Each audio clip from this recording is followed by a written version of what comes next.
പടയൊരുക്കം LPUP പരീക്ഷയ്ക്ക് തയ്യാറെടുക്കുന്ന PSC ഉദ്യോഗാർത്ഥികൾക്കായി ace നടത്തുന്ന പടയൊരുക്കം LPUP എക്സാമിന്റെ 3ാം ടേമാണ് ഇന്നിവിടെ നടക്കുന്നത്.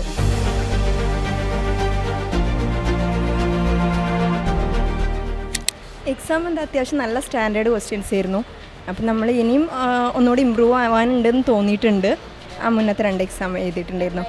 അതിൽ കമ്പാരിറ്റീവ്ലി ഫസ്റ്റത്തേനെയും സെക്കൻഡത്തേനെയും വെച്ച് നോക്കുമ്പോൾ ഒന്നുകൂടെ ലെവൽ കൂടുതലാണ്. സെക്കൻഡ് കുറച്ച് ഈസി ആയിരുന്നു, വലിയ കുഴപ്പമൊന്നുമില്ല.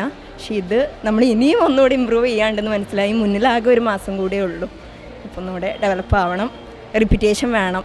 കഴിഞ്ഞതിനേക്കാളും നല്ല ലെവലായിരുന്നു. ക്വസ്റ്റ്യൻ വൈസ് നന്നായിരുന്നു. ക്വസ്റ്റ്യൻസ് ഈസി ആയിരുന്നു. അതായത് ഫുള്ള് കവർ ചെയ്ത ഒരാൾക്ക് എന്തായാലും ലിസ്റ്റിൽ വരാനായിട്ട് പറ്റും. ഇമ്പ്രൂവ്മെൻ്റ് ഉണ്ട് തോന്നിയിട്ട്. സൈക്കോളജി ഒക്കെ നല്ല കുഴപ്പമില്ലാത്ത ക്വസ്റ്റ്യൻസ് ആയിരുന്നു.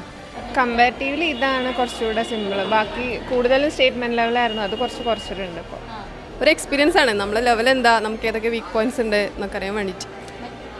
എനിക്ക് തോന്നുന്നു നോർമലായിട്ടുള്ള എക്സാമിനേക്കാളും കൂടുതൽ സ്റ്റാൻഡേർഡ് കൂടിയ ക്വസ്റ്റ്യൻസാണ് ചോദിക്കാൻ തോന്നുന്നുണ്ട്. കഴിഞ്ഞ പ്രാവശ്യത്തിനെക്കാളും കുറച്ച് സുഖം ഉണ്ടായിരുന്നു.